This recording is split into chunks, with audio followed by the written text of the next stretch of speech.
Okay po.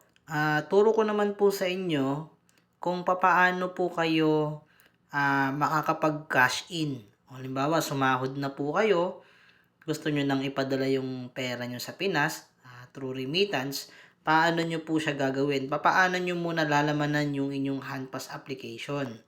Okay? Ito po, yung video na 'to ay para po sa mga, HandPass user natin na ang hawak na pera ay cash. Ibig sabihin na receive nila yung sahod nila, cash po talaga na won. Okay?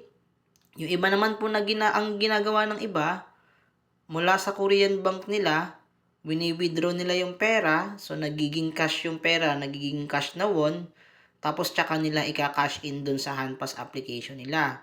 Ngayon, papaano po natin siya gagawin? Okay? Unang-una po, makikita nyo po dito sa HandPass application nyo nakalagay add money. Ito po. Yan po. Add money. Yan. Pindutin po natin yung add money. Pagtapos po ng add money, pipindutin nyo po is add money via convenience stores. Ito pong pangatlo. Yan. Tapos, pipiliin nyo po yung pinakamalapit na convenience store na pwede kayong makapag-cash in. Halimbawa, GS25, 7-Eleven, CU, E-Mart, C-Space 24. Kayo na pong bahala. Yung iba po, 7-Eleven ang ginagamit. Ito po, 7-Eleven. So, pindutin natin ngayon yung 7-Eleven. Okay po. Magkaano po ba yung pwede nyong ilaman? Okay? Pag sa add money via convenience store. Ang pinaka-maximum po na pwede nyong i-cash in dyan ay 500,000 won. Pwedeng 500,000 won mga sir, isang bagsakan. Ang pinakamababa naman po na pwede nyong i-cash in ay 5,000 won. Okay?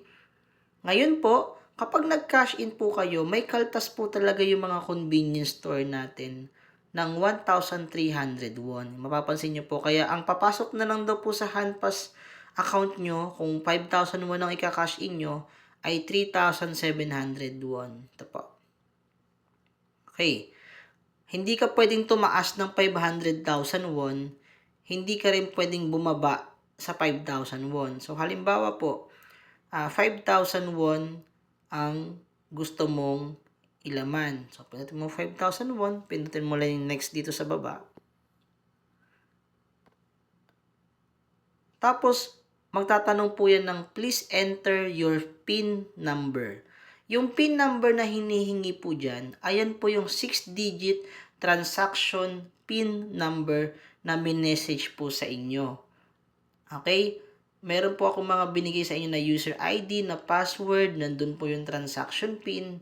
Yun po yung ilalagay nyo sa transaction PIN. Pag lagi po siya nanghihingi ng 6-digit PIN sa HandPass application, ang kailangan nyo pong ilagay dyan ulit ay yung transaction PIN. So, pinutin nyo lang po yung transaction PIN.